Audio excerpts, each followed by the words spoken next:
attaque à la double voiture piégée à Mogadiscio en Somalie. Les insurgés Chebab ont revendiqué l'opération.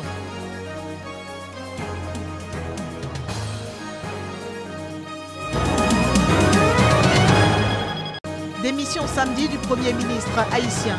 Le président Jovenel Moïse promet un nouveau gouvernement inclusif pour soulager la misère.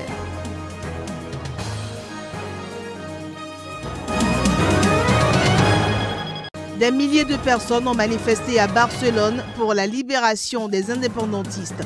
Elles réclament aussi le retour de ceux qui sont à l'extérieur.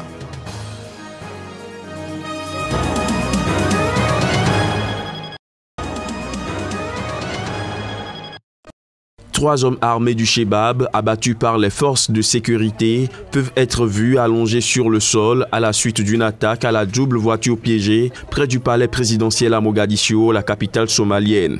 Il s'agit du dernier raid en date de ces djihadistes affiliés à Al-Qaïda. Une première voiture chargée d'explosifs a foncé sur une barrière de sécurité, tandis qu'un autre véhicule a explosé à un autre checkpoint près de l'entrée principale du palais présidentiel à Mogadiscio. Les assaillants ont ensuite tenté de se diriger vers le complexe présidentiel après des échanges de tirs avec les forces de sécurité locales. Bilan, 3 assaillants ont été tués et 2 véhicules ont explosé. Selon une source sécuritaire, de nombreux civils ont été également blessés dans ce nouveau raid.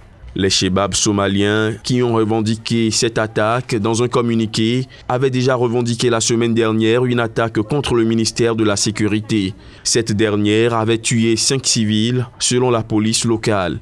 Chassés de Mogadiscio en 2011, les Chebab ont ensuite perdu l'essentiel de leur bastion, mais ils contrôlent toujours de vastes zones rurales d'où ils mènent des opérations de guérilla et des attentats suicides, y compris dans la capitale somalienne. Jeudi, 4 militaires et un journaliste ont été blessés dans le sud-ouest dans une attaque du convoi du ministre de la Défense, Joseph Betty Assomo, alors que plusieurs combattants séparatistes ont été tués après la riposte des soldats. Je pense très sincèrement que la situation n'a pas encore atteint la cote d'alerte et qu'elle peut être maîtrisée. L'attaque du convoi de M. le ministre de la Défense, c'est juste pour lui rappeler qu'il existe encore des gens qui sont en train de chercher à déstabiliser cette région du sud-ouest et du nord-ouest. On est maintenant dans le déterminisme et il faudrait que le gouvernement cherche à trouver des voies et moyens, des solutions pour pouvoir mettre fin à cette velléité. La paix est le mot fort pour la nation camerounaise. C'est une visite historique de 3 jours que le chef de l'État érythréen effectue depuis samedi à Addis Abeba. Visite au cours de laquelle Isaias Afewerki a fait la promesse de consolider le rapprochement avec l'Éthiopie après 20 années d'hostilité entre les 2 pays voisins. Garde militaire, danse traditionnelle et tapis rouge, le président érythréen avait été accueilli avec les honneurs à son arrivée par le premier ministre éthiopien Abiy Ahmed. Vêtus de châles blancs et agitant des palmes, de nombreux Éthiopiens s'étaient massés le long des routes ornées de drapeaux des 2 pays, de bannières et photos des 2 dirigeants.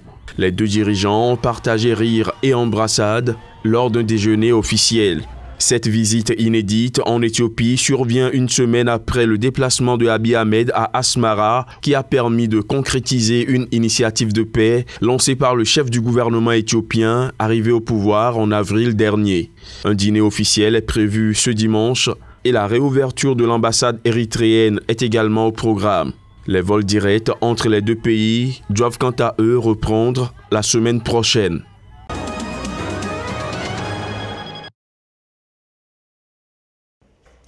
Les membres des forces de sécurité réquisitionnés pour le scrutin du 30 juillet sont appelés à voter en amont du jour J. Jeudi, les policiers ont ainsi glissé leurs bulletins dans l'urne dans une de leurs résidences de la 2e ville du pays, à Bulawayo, dans le sud-ouest, un fief de l'opposition. Son principal parti, le Mouvement pour un changement démocratique, a critiqué les conditions de ce scrutin, dénonçant des pressions sur ses électeurs en uniforme.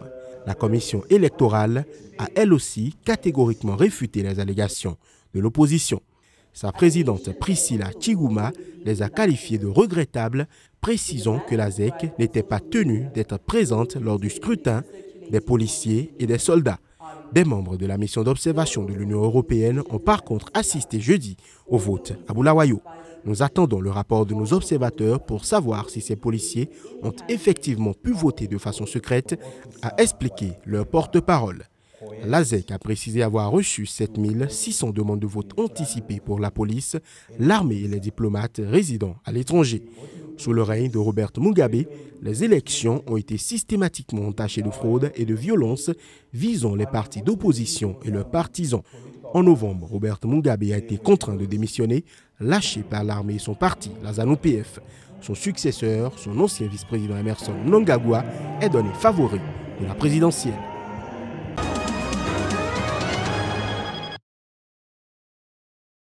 Jeudi, 4 militaires et un journaliste ont été blessés dans le sud-ouest dans une attaque du convoi du ministre de la Défense, Joseph Betty Assomo, alors que plusieurs combattants séparatistes ont été tués après la riposte des soldats. Je pense très sincèrement que la situation n'a pas encore atteint la cote d'alerte et qu'elle peut être maîtrisée. L'attaque du convoi de M. le ministre de la Défense, c'est juste pour lui rappeler qu'il existe encore des gens qui sont en train de chercher à déstabiliser cette région du sud-ouest et du nord-ouest. On est maintenant dans le déterminisme et il faudrait que le gouvernement cherche à trouver des voies et moyens, des solutions pour pouvoir mettre fin à cette velléité. La paix est le mot fort pour la nation camerounaise. Khalifa Sall, le maire de Dakar qui est en prison depuis près de 500 jours, et Karim Wade, le fils de l'ancien président qui vit en exil au Qatar, continuent de compter des milliers de soutiens. Les partis de l'opposition ont marché ensemble pour dénoncer ce qu'ils décrivent comme les dérives du pouvoir, le tripatouillage de la Constitution et la confiscation des libertés. Ils critiquent également le chef de l'État sénégalais Macky Sall, qu'ils accusent de tout faire pour éliminer ses opposants. J'espère qu'il aura la sagesse, il aura le sens intellectuel lui permettant de décrypter ce message qui lui est lancé par l'opposition réunie. C'est un message contre ces dérives, c'est un message pour son départ, c'est un message pour la libération des otages politiques que sont Khalifa Ababacar Sall et Karim Meïssa Wade. Nous marchons pour plusieurs raisons. Parmi les questions sociales, il y a le manque d'eau qui traverse Dakar depuis bientôt 5 mois. Dakar est assoiffé. Dakar, le Sénégal a faim. Le bétail est en train d'être décimé par le manque d'aliments à l'intérieur du pays. Et toutes ces questions font qu'aujourd'hui, il y a une situation sociale explosive dans notre pays. C'est ce qui motive aujourd'hui notre manifestation. En organisant cette marche, l'opposition tente de montrer sa force. Le débat sur l'absence prolongée de Karim Wade sera sans aucun doute au cœur des prochaines réunions du PDS, le Parti démocratique sénégalais, qui l'a investi candidat au prochain scrutin présidentiel. Quant au maire de Dakar, son procès en appel a été suspendu mercredi jusqu'au 18 juillet pour statuer sur sa demande de remise en liberté. Il avait été condamné en mars à 5 ans de prison pour détournement de fonds publics. L'agent de Sodeci, CUE plutôt, sont venus nous avertir bien avant que ça, pendant 3 jours de cela. Bon, nous, on ne savait pas que ça allait être violent comme ça. Bon, hier, avant-hier, il y a eu un congélateur, des parties, des chaises, des tables. Ils ont déjà déversé l'eau comme ça. À notre grande surprise, ça a déjà inondé. Nous avons perdu plusieurs choses. Les matelas, les lits ont été carrément détruits. Nous avons passé la nuit à la Belle Étoile depuis hier. Vous voyez dans mon état où je suis. Voilà. C'est le jeudi soir, nous avons pris des dispositions pour qu'un certain nombre de familles soient logées dans le foyer catholique. Et le lendemain, nous avons fait loger plus de 100 familles dans une école publique au quartier Toko.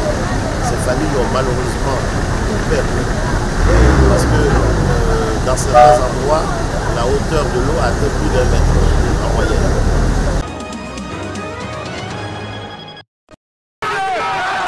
Haïti reste marqué par la vague de violence soudaine déclenchée le 6 juillet par une tentative du gouvernement d'augmenter les prix des carburants.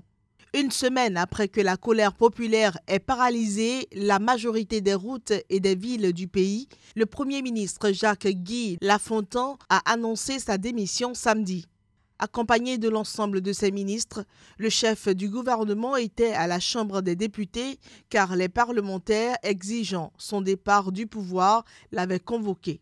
Quelques heures après cet épisode, le président Jovenel Moïse a déclaré vouloir rassembler toutes les forces vives de la nation sans perdre de temps pour former un gouvernement inclusif. La mission de celle-ci sera de soulager la misère du peuple, développer l'agriculture, l'énergie et les infrastructures à travers le pays. Mais ces promesses seront-elles suffisantes pour calmer la population? Puisque plusieurs centaines de manifestants ont par ailleurs défilé samedi dans les rues de la capitale Port-au-Prince pour exiger le départ non seulement du Premier ministre, mais aussi du président Jovenel Moïse. Le président haïtien a dit comprendre la situation tout en expliquant que la violence ne fonctionne ni avec le développement ni avec la démocratie.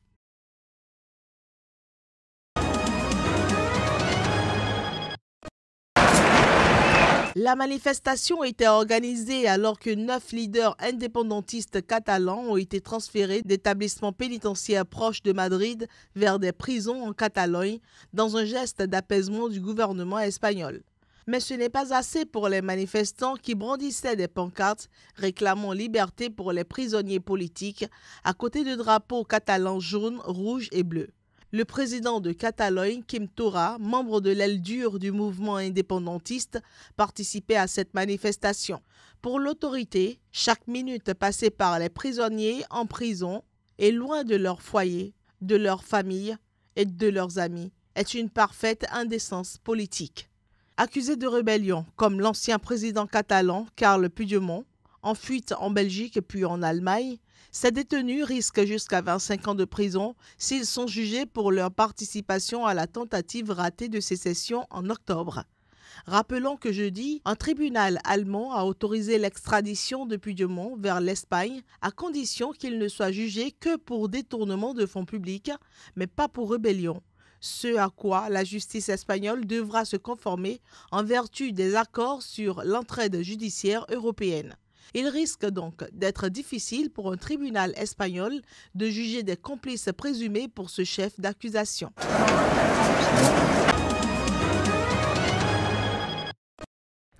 Le service kényan de la faune a refusé de commenter officiellement ces décès, mais un de ses responsables, s'exprimant sous couvert d'anonymat, a admis que 7 rhinocéros sont morts, mais on ne sait pas encore pourquoi.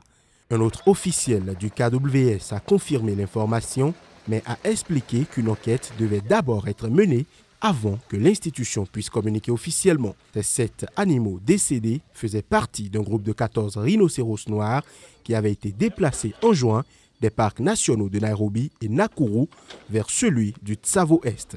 Le déplacement vers un nouvel habitat d'animaux menacés qui doivent être endormis le temps du voyage n'est pas sans risque. Mais la mort d'animaux durant ce type d'opération est rare. Le transfert de ces 14 rhinocéros noirs avait été lancé en fanfare par le ministre du Tourisme, Najib Balala. Celui-ci n'a pas encore commenté leur décès.